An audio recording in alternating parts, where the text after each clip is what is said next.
Good morning and God bless you. And also a Merry Christmas to you and your families and all you hold dear. So today is December 26th in the octave of Christmas.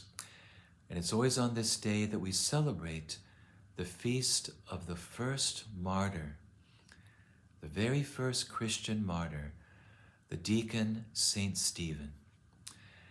And on this day, there's a homily in the divine office by a very holy bishop who lived in northern Africa in the 5th and 6th century. His name is Saint Fulgentius of Ruspe.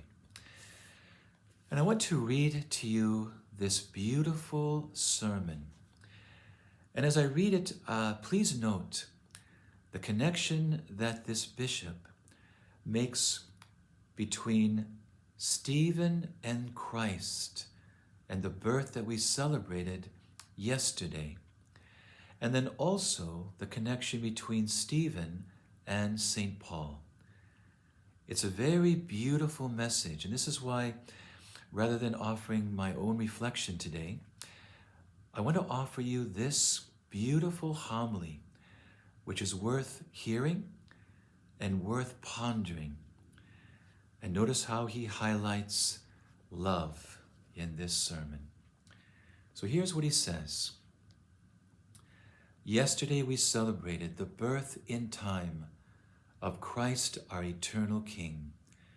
Today we celebrate the triumphant suffering of his soldier. Yesterday our King, clothed in his robe of flesh, left his place in the Virgin's womb and graciously visited the world. Today his soldier leaves the tabernacle of his body and goes triumphantly to heaven. Our King, despite his exalted majesty, came in humility for our sake. Yet he did not come empty-handed.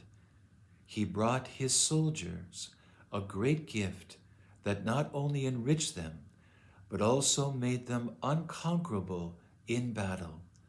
For it was the gift of love, which was to bring men to share in his divinity. He gave of his bounty, yet without any loss to himself. In a marvelous way, he changed into wealth the poverty of his faithful followers, while remaining in full possession of his own inexhaustible riches. And so the love that brought Christ from heaven to earth raised Stephen from earth to heaven. Shone first in the King, it later shone forth in his soldier. Love was Stephen's weapon by which he gained every battle, and so won the crown signified by his name. His love of God kept him from yielding to the ferocious mob. His love for his neighbor made him pray for those who were stoning him.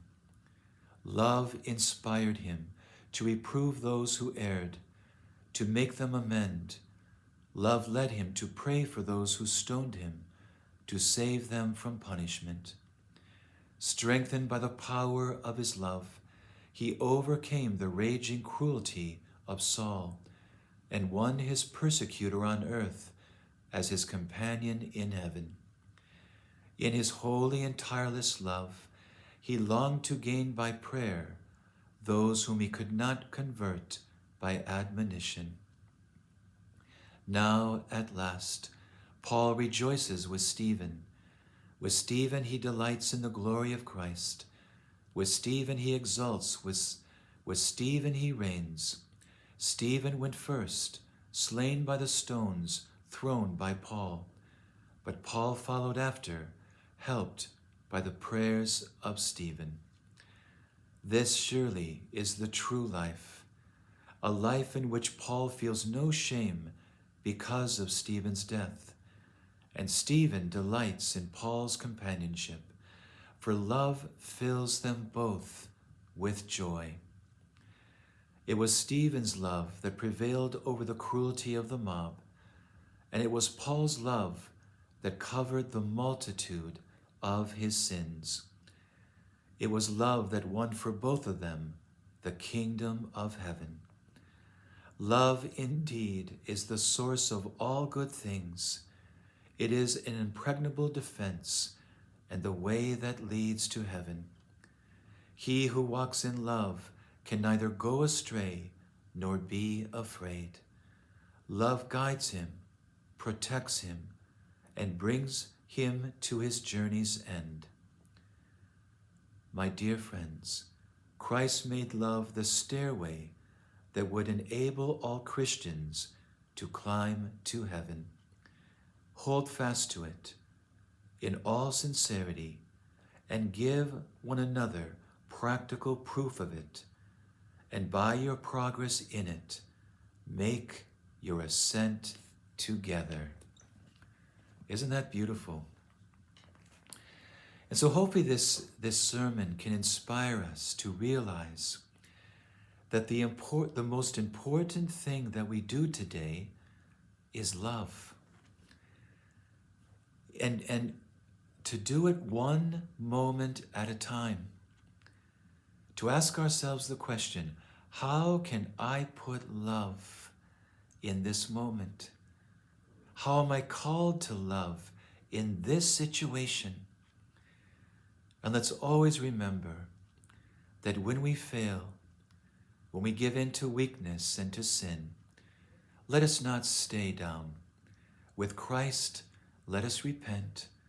Let us take his hand and allow him to lift us up, to rise with him, to love again and again and again, loving right to the end as Jesus taught us.